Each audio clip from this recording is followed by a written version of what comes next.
заплащане на правото за ползване на бакър, природно ресурсно. Природен ресурс. Максимално извличане на благото от природата да се помага за грижа, нейното опазване и възстановяване на бакъра. Тук пише, няма да четеш. Второ, икономично и активно използване на бакъра. Придружено с устраняване на обелката на кабела. От тези дейности се извлича пощенски кабел 10 метра 30 грама.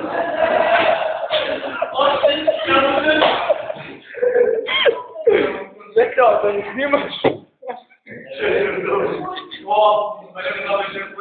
Седем верни отговора, среден 3. Казайте са бакъра, каква проба?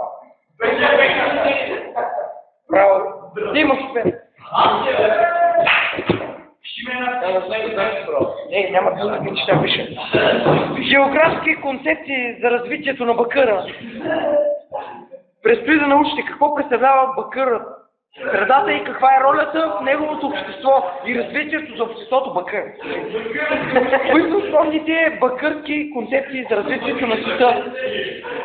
Основни понятия: географска среда, географско детерминизъм, сибилизъм. Това е...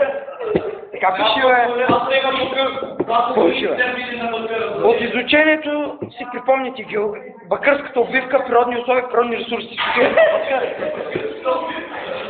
Но някога... какво се служи от тук, Географска среда.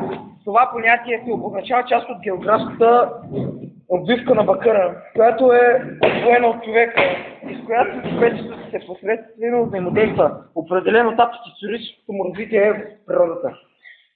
Значи бакъра 7 лева килото, 3 одити, стига толкова.